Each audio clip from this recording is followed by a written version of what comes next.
I'm great. Everything is great. You know, I was a skeptic at first when he said he was going to make everything great again.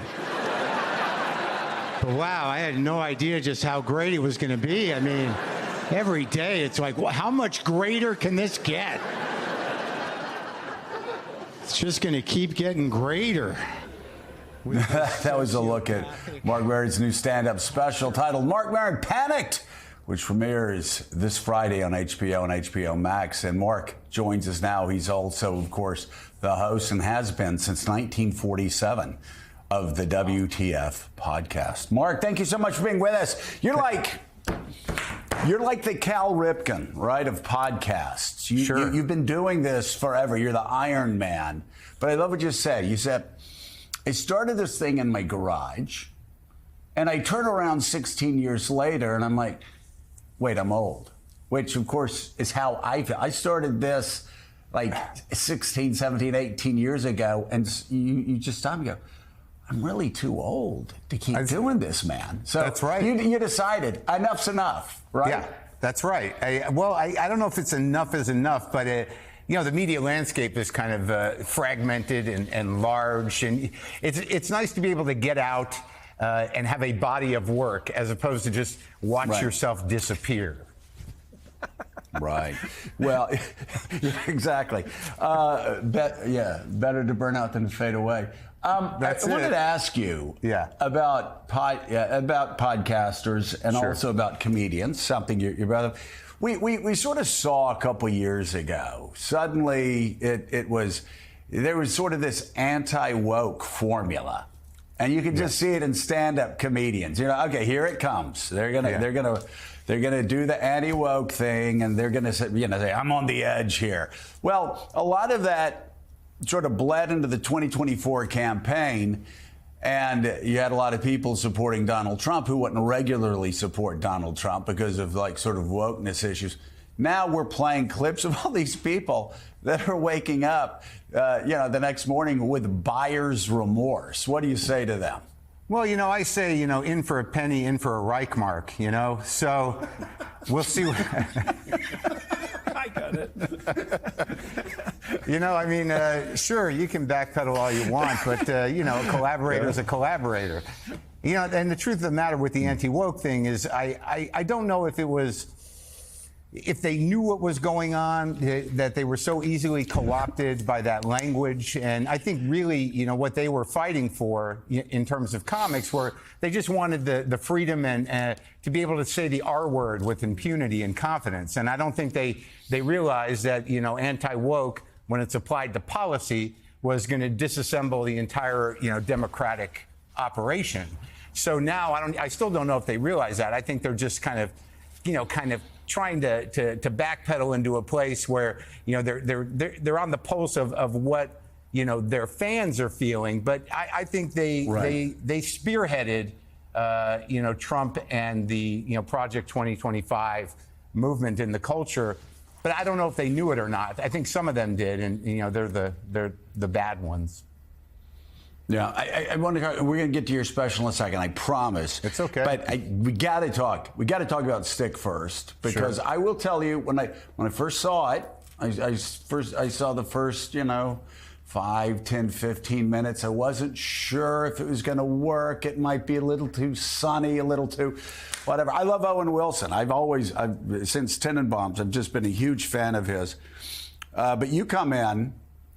And by the way, the young actor's extraordinary. The entire cast's extraordinary.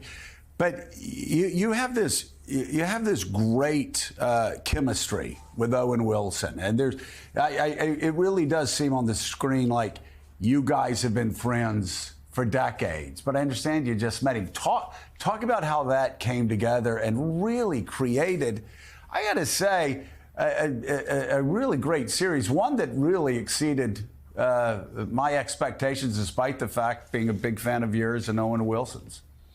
Well, it was interesting because this is one way the podcast kind of helped me as an actor and as a person, is that after you talk to 1,600 people, celebrities of all kinds, I have a very, immediate way of engaging. And I always liked Owen.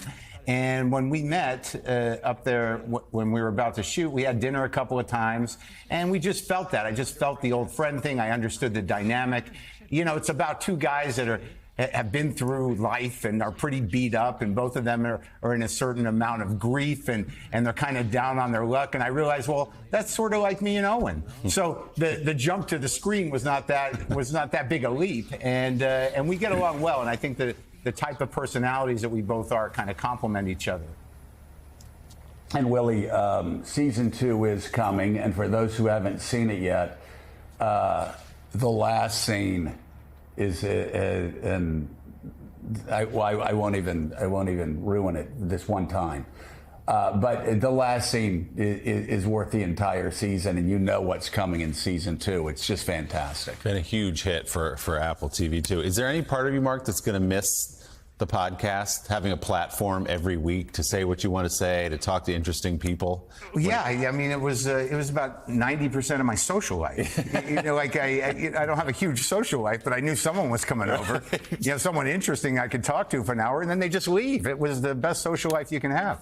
Well, and it's amazing. For people who don't realize who sort of were born into this podcast universe, this guy invented it. 16 years ago, no one was doing a thing where someone sat in their garage with a microphone and had people come, as you say, to a remote corner of Los Angeles County to talk to you. When you look at the world now, and really that podcasting is kind of the medium right now, what do you make of that? That it became so popular? Well, you know, there's some good and there's some bad. But I will say there were a few other podcasts around, and you know, there are podcast nerds that are like, well, there was a guy doing it in 1907. It's like, yeah, but no one was listening. But there were a few around, but none of us really know where it was going to go or how to, you know, make a living at it. It was really a sort of it was a passion. You know, I'd done a little radio, but the podcasting, I think it gave everyone an opportunity to try. And a lot of people have. I think there's probably thousands of hours of podcasts that have about 2 episodes, and people on the third one, they're like, no one's listening. Right. They're all out there forever if you want to go find them.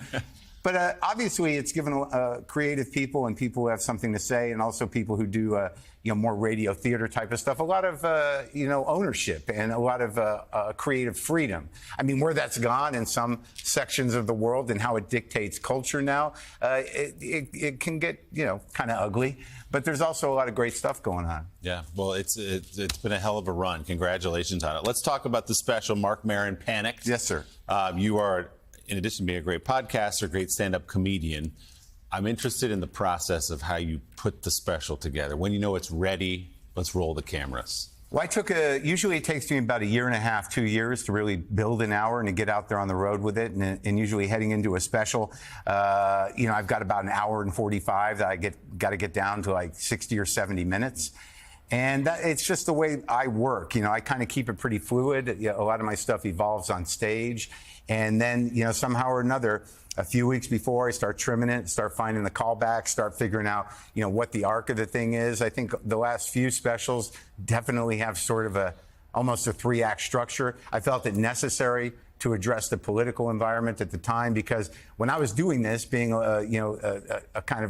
I'm a progressive guy, and my audience is that way, and I realized at a certain point that they're terrified. So it sort of felt like a community service. You know, I do these theaters in red states, and I'd have 800 people in there that were like, "This is a safe space. I think we're okay here." So I really spoke to them for the first, 15 minutes, but I take some shots at them. It's pretty well balanced, and I actually choose in the special, and I say it out loud, that I think maybe I should just be entertaining for a little while. And I don't know if I can do that, because I don't know if that's why I got into comedy, but let's give it a shot.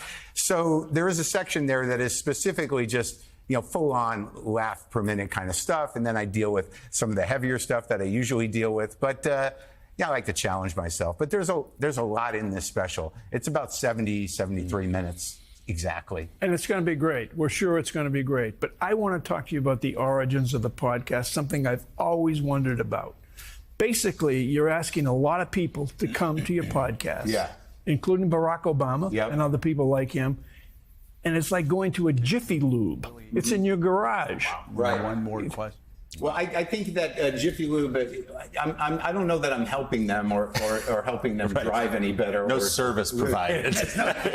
But that garage it's an old house that the original garage was built in like 1924. So it was probably a garage made for one large, old car. And I put a floor in, and it had these barn doors on it. So it didn't feel like a garage. And I had everything that I've ever owned in my life, books, tchotchkes, all kinds of stuff in there. So it kind of became this weird roadside museum of me. And I think that the thing that was great about it is that when people came, they didn't know what they were getting into. The medium was new, and they had to walk through my small, less than 1,000 square foot house. I got one bathroom. So they're immersed in this, they're like, where am I? You live here? And then I walk them out back, and they're like, what is this? But it was disarming, and it got them into a place. And with audio, once you get on a mic, the best thing that can happen is they don't know they're on the mic anymore. So there was that intimacy, and that sort of defined the show. Yeah. You were really good at it for so long. Comedian, host of the WTF podcast for a little while longer now, Marc Maron. The new stand-up special, Marc Maron Panic, premieres this Friday, 8 p.m. Eastern on HBO, and then you can stream it on HBO Max. Must see. Marc, great to see you. Good to see you guys. Thanks, man.